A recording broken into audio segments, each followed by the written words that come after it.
NEET PG aspirants सारे आज यहाँ पे जमा हुए हैं फॉर ए जस्ट काज। देखिए हमारी दो रिक्वेस्ट है गवर्नमेंट से।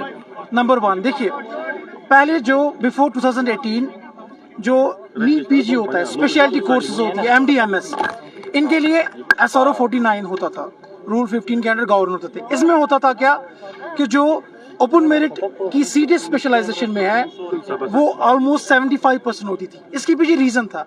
रीज़न ये था कि नंबर 1, जब स्टूडेंट्स नीट यूजी में आते हैं MBBS कॉलेज में, चाहे GMC श्रीनगर हो, चाहे स्किम्स हो, चाहे GMC जम्मू हो, या चाहे कोई भी मेडिकल कॉलेज JNK का हो, तो वो थ्रू अनियाव मीन्स, चाहे वो ओपन मेरिट हो या थ्रू रिजर्व कैटेगरी आया हो, जब फिर वो मेडिकल कॉलेज में आते हैं तो they are being taught by the same faculty, they learn from the same books, they learn in the same hospitals, then they become interns, they share the same stipend, चाहे वो फिर junior doctors बने या कई जगह काम करे, they all have same pay।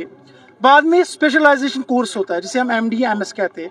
देखिए स्पेशलाइजेशन कोर्स जो है it's always there are only 3 college in JNK जहाँ पर गवर्नमेंट कॉलेज इन JNK जहाँ पर स्पेशलाइज कोर्स होती है, GMC जम्मू, स्किम्स श्रीनगर, और इनमें भी स्पेशलाइज कोर्स जो है MD-MS ये बहुत कम है।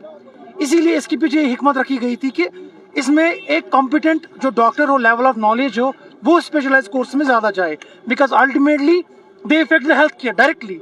It's not only about the doctor there, it's also about the patient there. तो होता क्या था कि जब MD-MS का एग्ज़ाम होता था वो कॉम्पिटेंसी चेक करता था। कॉम्पिटेंसी कौन चेक करता है?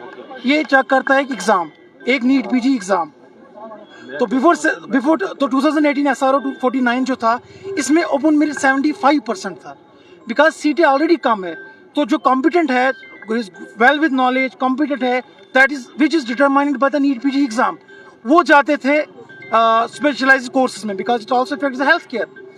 फिर करते करते आज हम देखते हैं नीट पीजी का रिजल्ट जब हम देखते हैं तो इसमें open merit seats they come around 27%। So the question is where will the open merit doctors go?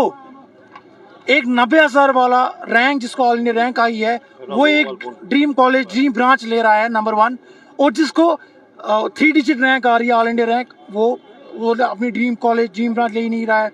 और the people with better and good ranks, the people who are more competent, they are sitting in home. So the question again is where will the open merit competent doctors go? Number दूसरी thing, हमारी दूसरी जो request है government से, जो rule 17 है, ये rule 17 के पीछे लॉजिक एंड रीजन हमें तो आज समझ नहीं आया। Please eradicate it for the general public. This what is this rule 17?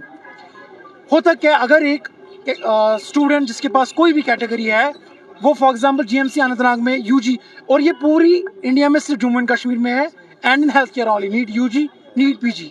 होता क्या है कि अगर एक स्टूडेंट GMC अनंतनाग में आता है या एक लोअर ब्रांच में, PG में लोअर ब्रांच को मिलती है।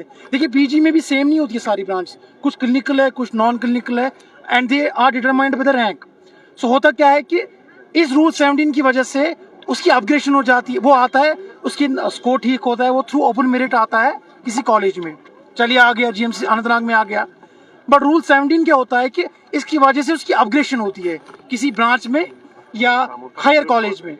फॉर एग्जाम्पल वो GMC श्रीनगर आ गया और GMC श्रीनगर में उस कैटेगरी की रैंक थी, कैटेगरी की सीट थी, उसने यहाँ पर ले ली, और जिस कॉलेज में वो पहले था, आप चाहते क्या हैं? जिस कॉलेज में वो पहले तो वो जाती है कैटेगरी को। तो this rule 17 is a double aged sword, it cuts 2 seats. अगर एक रिजर्व कैंडिडेट ओपन मेरिट में आता है, एक तो अपनी सीट लेता है और दूसरे की सीट लेता है ओपन मेरिट, और because of this year in GMC Udhampur there is a 0 open merit student MBBS boy. Anxiety, एक मायूसी है जो ओपन मेरिट स्टूडेंट्स में इस वक्त, पर्टिकुलरली डॉक्टर्स में।